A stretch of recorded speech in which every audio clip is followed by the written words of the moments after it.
بسم الله الرحمن الرحيم وبه نستعين والصلاة والسلام على سيدنا محمد وعلى أهل بيته الطيبين الطاهرين.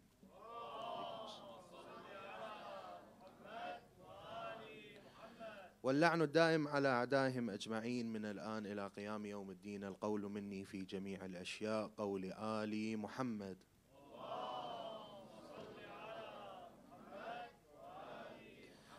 فيما أسروا وما أعلنوا وفيما بلغني عنهم وفيما لم يبلغني. أما بعد، فقد قال سيدنا مولانا رسول الله صلى الله عليه وآله لما سئل عن حق الوالدين على ولدهما قال: هما جنتك ونارك.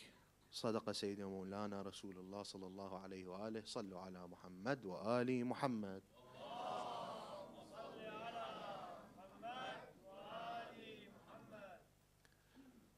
Modern science has established the importance of a person maintaining a positive relationship with his parents.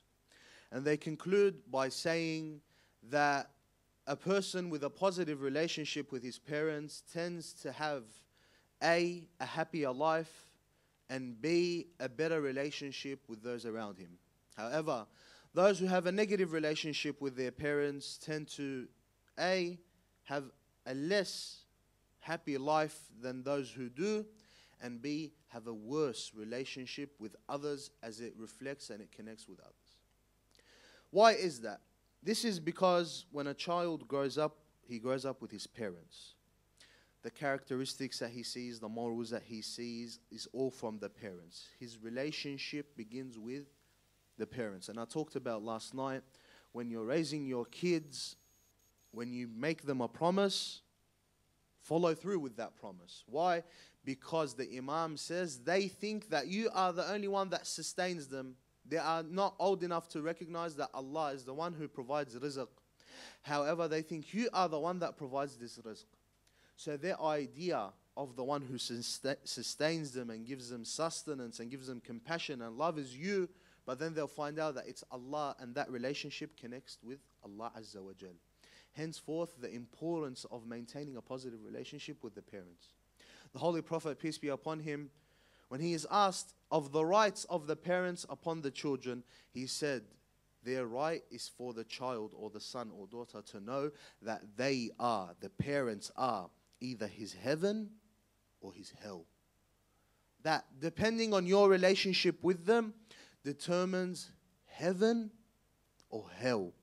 This is a very dangerous thing that the Prophet, peace be upon him, says. And when we look into the rights of the parents, starting with the right of the father. And before I get into that, another thing that shows us the importance of this, when we look into the Holy Quran, the largest chapter in the Quran is what? Which chapter? Surah Al-Baqarah. Do we know why it is called Surah Al-Baqarah? It's a whole story. I don't have time to talk about the story of the Baqarah and how Bani Israel wanted to slaughter a cow and how they had to pick a specific one and so on and so forth. But the story of this chapter, and I recommend when you go home to go and read about this story. The Imam talks about this. The story behind this is that this cow that Surah Al-Baqarah is named after belonged, that Bani Israel eventually bought that cow in its weight of gold. However much the cow weighed, they bought it in gold. Allah specified to make sure that that was the only cow in the world that Bani Israel could buy so they can slaughter. That cow belonged to a boy who his father passed away. His father passed away, and the long story where his mother goes and tells him to bring the cow and then try to sell it. This boy was obedient to his mother like none of us have ever seen. To the point where someone offers him double the money to sell the cow, he says, no, my mother told me that price. It's a long story. I recommend you go and you read about this story. They bought it from a boy who was obedient to his mother, which an entire chapter, the largest chapter of the Holy Quran, is named after that cow that belonged to that boy that was barran biwalidati, who was good to his mother. Haqqul ab, the right of the father. In the book of rights by Imam al-Sajjad alayhi salam, and this is a beautiful book where it gives you the rights of your parents, the rights of Allah, the right of the son, the right of your hand, the right of your neighbor, and so on and so forth. He says in this one, وَأَمَّا حَقُّ أَبِيكَ فَأَن تَعْلَمْ أَنَّهُ أَصْلَكَ وَإِنَّكَ لَوْلَاهُ لَمْ تَكُنْ. The right of your father over you. This isn't something that you can do and not do. This is a haqq.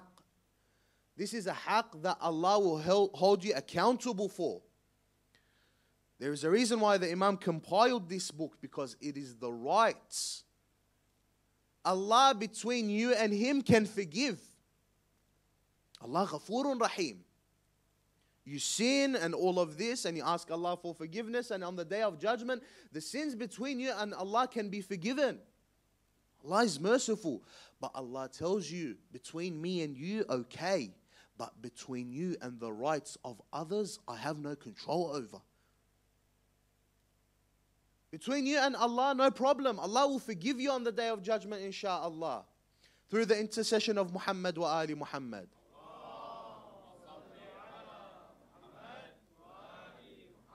But between you and God's creation, unless that person becomes happy with you, Allah has no control.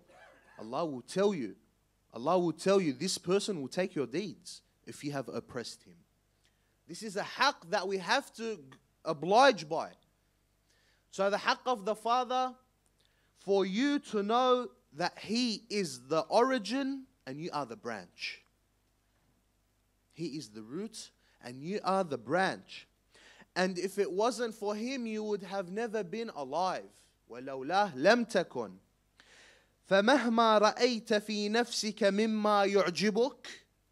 Whatever good trait you see in yourself, you're trustworthy, you're a kind person, you're respectful to others, or any trait that you see that you are good in, فَاعْلَمْ أَنَّ أَبَاكَ أَصْلُ النِّعْمَ عَلَيْكَ فِيهِ. Know that this came from your father. This ni'mah that you have, this good trait that you have, this blessing that you have, the origin of that trait is your father. And then he says, فَحْمِدِ اللَّهِ وَاشْكُرْهُ عَلَى قَدَرِ ذَلِكَ وَلَا قُوَّةَ إِلَّا بِاللَّهِ. So for that blessing that you receive from your father, thank Allah for it. And then the Holy Prophet, peace be upon him, says, when he is asked, Ya Rasulullah, ma haqqul walid? Someone asks, oh Prophet of Allah, what is the right of the father? The Prophet, peace be upon him, says, أَن تُطِيعَهُ مَا عَاشَ. To obey him as long as he is alive. Obeying is different to being good, different to birr al-ab. Birr al-walidain doesn't just end when they pass away. It continues till after their death. Visiting their grave, giving sadaqah for your father, your mother. All of these stuff affect them in the grave. One of the things that you can leave behind that's a sadaqah jariyah is a child or a son or an offspring that does good deeds and attributes those good deeds to you even after you've passed away. You can be good to your parents when they're alive, but after they die you forget them. You get counted as someone who is not good to his parents when they're alive and when they are dead. Haqqul the right of the mother. Imam Sajjad alayhi salam says, وَأَمَّا حَقُّ أُمِّكَ فَأَن تَعْلَمْ أَنَّهَا حَمَلَتْكَ حَيْثُ لَا يَحْتَمِلُ أَحَدًا أَحَدًا. The right of your mother over you is to know that she carried you where no one would carry anyone. She done things for you where no one would do to anyone. When she was hungry, you were full. When she was thirsty, you were quenched. When she had no sleep, you were sound asleep.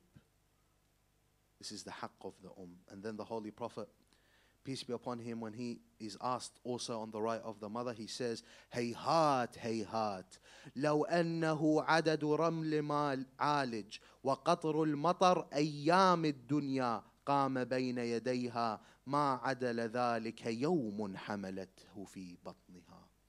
That if you were to do goodness to her, the amount of drops of rain, the amount of drops of rain, the amount of grains of sand on this earth, it would not equate a day that she carried you in her stomach. Day. You would do all these goodness to her, it would not equate a day that she carried you in her stomach. The mother is on an entire level, and we've all heard of this, where the Prophet, peace be upon him, says, Ummak, thumma ummak, thumma ummak, thumma abak. When we look at the reason behind this, the unconditional love of a mother is the closest thing that a person can understand or fathom when it comes to the unconditional love that Allah Azza wa Jal has over you.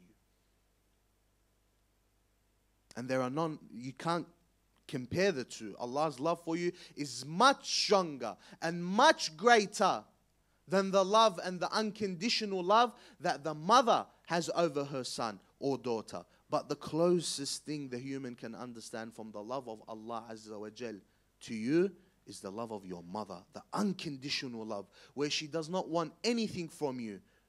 For 9 months she carries you, and then after you are born, she takes care of you day after day, where no one was there to take care of you. Your mother took care of you. That's the closest thing we can understand to the love, the unconditional love of Allah Azza wa Jal to His creation, is the love of the mother. Now, what are the benefits? What do we receive from being good to our mother and father? What are the things that we receive? One of the things that we receive is longevity in our life. You want to live longer? You be good to your parents. The hadith says, the Holy Prophet, peace be upon him, says, مَنْ سَرَّهُ أَنْ يُمَدَّ لَهُ فِي عُمُرِهِ وَيُبْسَطُ رِزْقِهِ فَلْيَصِلْ أَبَوَيْهِ وَلْيَصِلْ ذَا رَحِمِهِ. Whoever wants to live a long life, and whoever wants an increase in sustenance, in money, then let him be good to his parents and let him reconnect with his family. This is also another thing that is connected to being good to your parents, reconnecting with your family. Brothers and sisters, we are during the time of Aba Abdullah al-Hussein. This month is the month of Aba Abdullah alayhi salam. If throughout the entire year you have a grudge with your brother, your sister, your father, your mother, your cousin, your family member, now is the time to let go of that grudge. Now is the time. For the sake of Abu Abdullah, for the sake of the sacrifice of Imam al-Hussein. If Imam al-Hussein was alive today, do you think he would be pleased to see his Shia, one person, not speak to another? That would break his heart. This breaks the heart of the Imam of our time until today. To see one Shia person not talk to another Shia person. A cousin not speak to his cousin. A son not speak to his mother. A daughter not speaking to her father. This breaks the heart of our Imam. We are supposed to be united hand in hand for the love of Ahl al-Bayt.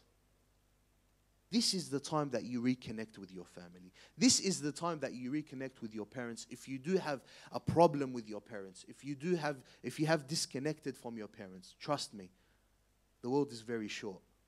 How long are we going to live for? 70 years, 80 years, 90 years? After that, it's you and your deeds. Not your money, not your power, not your physical prowess. It's you and your a'mal. And one of these a'mal that benefits you greatly on the day of judgment and in this world is goodness to your parents and your family and being connected with everyone. Allah created us so we can be social. Not to live in our own caves. To connect with others. To make relationships with others. To bond with others. The second thing that you receive from the benefits of being good to your parents is takhfif sakarat al-maut. Sakarat al-maut is the process of extraction of one's soul when he dies. This process of extraction is known to be very painful, to the point where Nabi Allah Isa, Jesus, he had the power to resurrect the dead. At one point in time, he wanted to resurrect his mother, Maryam, the Virgin Mary, and he wanted to resurrect her, bring her back to life. So he spoke to her before he resurrected her. He said, "Oh mother, I want to resurrect you back to life." She said, "Do not resurrect me back to life." He said, why, oh mother? She said, because the pain of sakarat al-maut, I do not want to go through that again. And that's Mary, the mother of Nabiyyina Isa. I do not want to go through the pains of sakarat al-maut again. A very painful process. One of the ways that you can mitigate this pain is goodness to your parents, or reduce that pain, or mitigate it completely. Imam al-Sadiq alayhi salam says, من أحب أن يخفف الله عز وجل عنه سكرات الموت فليكن لقرابته وصولا وبوالديه بارا فإذا كان كذلك هون الله عليه سكرات الموت ولم يصبه في حياته فقرا أبدا. Whoever wants to not feel the pain of sakarat al-maut, the extraction of one's soul, let him be connected with his family, and let him be good to his parents. For verily, goodness to the parents removes the pain of sakarat al-maut and does not put you in a state of poverty. Being good to your parents. Another benefit is that when you are good to your parents, when you have children and the time comes, your children will be good to you as well. Similarly to how you were good to your parents. Alaykum as-salam. Imam al-Sadiq alayhi salam says, Burru aba'akum yabirrukum abna'akum. Be good to your parents, your children will be good to you. There is a story that Sheikh Abd al-Zahra al-Ka'bi rahmatullah ta'ala alayhi, one of the great speakers, every time you hear the maqtal, the tragedy of the maqtal of Imam al-Hussein, that is voiced by Sheikh Abd al-Zahra al-Ka'bi. That traditional voice of reading the maqtal and the musibah. Sheikh Abd al-Zahra al-Ka'bi was once walking through the streets and he heard the cry of an old man. It came from a particular house. Sheikh Abd al-Zahra knocked on that house and he saw a young man open the door. The young man knew the Sheikh. He greeted him. He said, welcome to my home, please. This is a pleasure. Good to see you, so on and so forth. The Sheikh walked in and he said, what is that noise that I'm hearing? So as he was saying that to this young man, he looks outside. Back in the old houses, they used to have a mechanism that would break down wheat and any type of grains. This mechanism, how it would happen is that by the end of this circular mechanism, there was a mule or a donkey that would walk around this circular mechanism. As it would walk around, it would crush these grains, so they would rope it to that animal and it would keep walking around and crushing that grain. Sheikh Abd al-Zahra al-Ka'bi turns around and he sees an old man roped to that grain. Old man, rope around his neck and walking around that circular mechanism. Sheikh Abd al-Zahra al-Ka'bi got very angry. He said, who is this man? The young man said, that's my father. Your father? Sheikh Abd al-Zahra pushes the young man away and goes to the father. Old man, he is tired, barely walking on his feet, and he removes the rope from his neck. And he tries to calm him down, the old man. The old man also knew Sheikh Abd al-Zahra al-Ka'bi. He was like, Sheikhna, it is okay. He was like, what do you mean it's okay? You're out here in the scorching sun doing what an animal should be doing, not you, not an old man. Why are you doing this? Why are you letting your son do this to you? He was like, my son does this to me because I used to do this to my father. When I was a young man, my father, I used to be very bad to him, to the point where I would tie him around this very rope and make him walk around this mechanism. He said, Sheikh Abd al-Zahra, leave me. This is my punishment for what I done to my father. Goodness to your parents at a certain point in time will come back to you with goodness from your children. And this is a circular cycle that works with your grandchildren and your great-grandchildren. This is a trend that you can start with your parents, that your children will be good to you as well. Another benefit when it is related to the akhirah is the hadith of the Holy Prophet, peace be upon him, says, "Man asbaha مرضيا لأبويه أصبح له بابان مفتوحتان إلى الجنة." Whoever wakes up and his parents are pleased with him, his parents are happy with him, he wakes up and there are doors of Jannah open for him. Allah opens the doors of Jannah for those who are good to their parents. The doors of Jannah are opened for those who are good to their parents.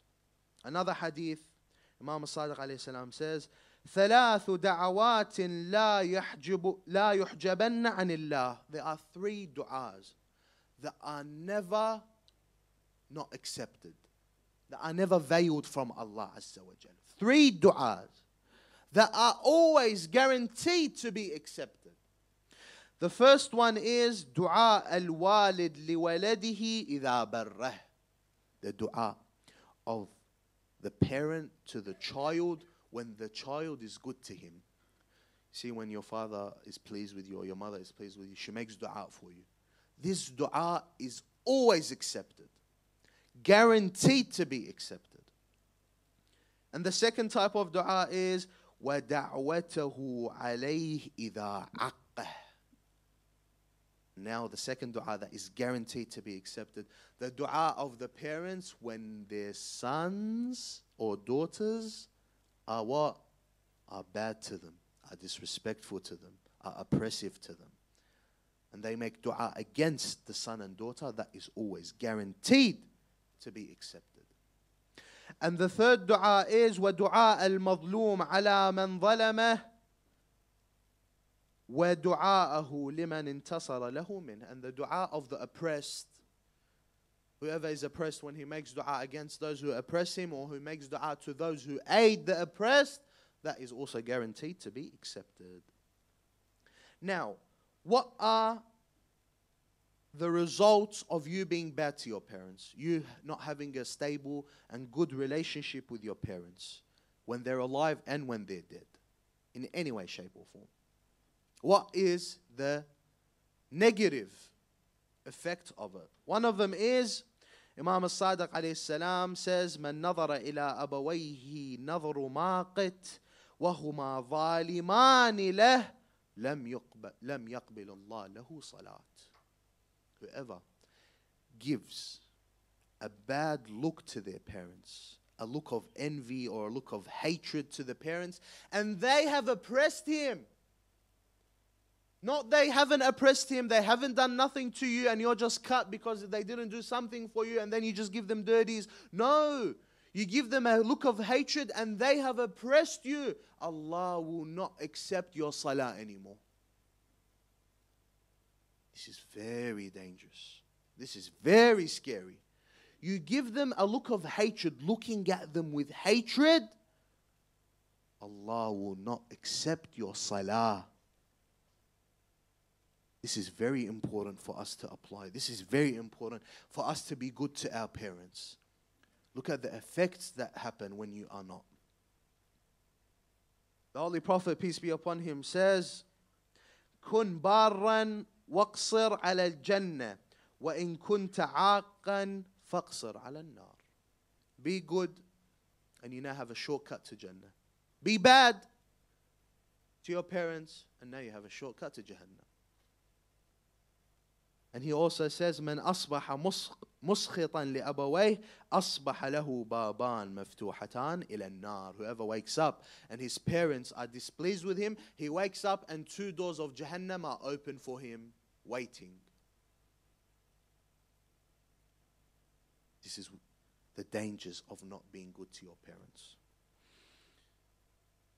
And then the Holy Prophet, peace be upon him, says that whoever is bad to his parents, he will not smell the fragrance of Al-Jannah. And Al-Jannah is known to have a fragrance that is 500 years away. That 500 years away, light years or however you want to calculate it in today's age, you can smell Jannah. But the Holy Prophet said those who are bad to their parents don't even smell Jannah. So if we are bad to our parents, brothers and sisters, let's make sure that from today we try to fix this relationship with them. To always try to gain their pleasure. Of course, unless their pleasure goes against the pleasure of Allah and the Ahl al-Bayt. For verily at the end of the day, the Holy Prophet says, Ya Ali, ana wa ant abawa hadhihi al-ummah. O Ali, me and you are the fathers of this ummah. So any hadith that applies to the goodness of the parents also applies to the goodness when it comes to Muhammad wa Ali Muhammad.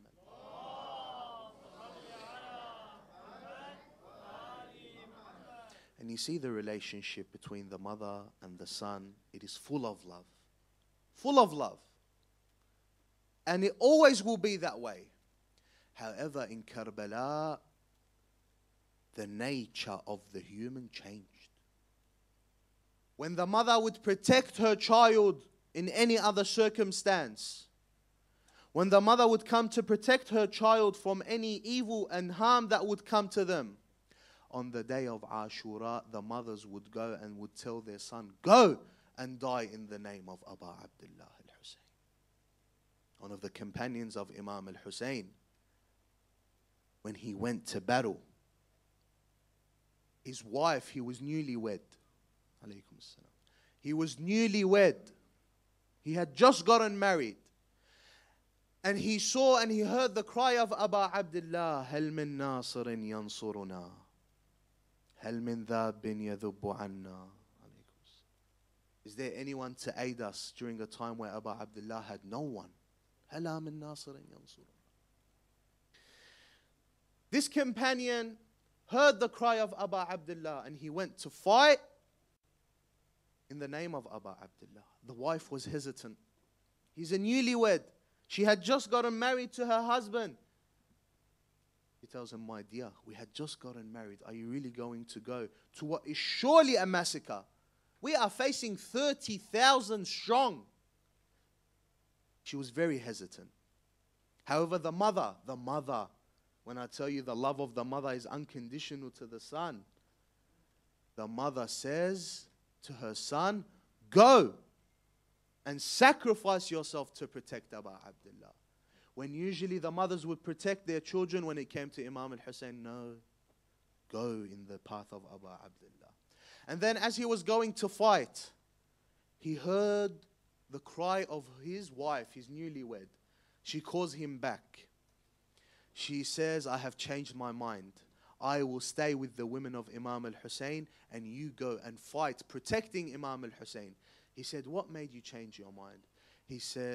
She said, I heard the cry of a lonely man, هل من ناصر ينصرنا. Karbala changed everything. Karbala changed the nature of the loving mother to a mother that wants to sacrifice her son for Aba Abdullah al-Hussein alayhi salam.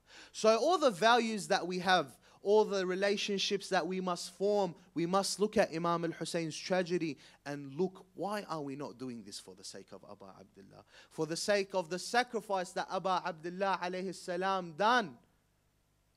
He sacrificed himself and his family and his children, a 6-month-old baby. This is not a small sacrifice.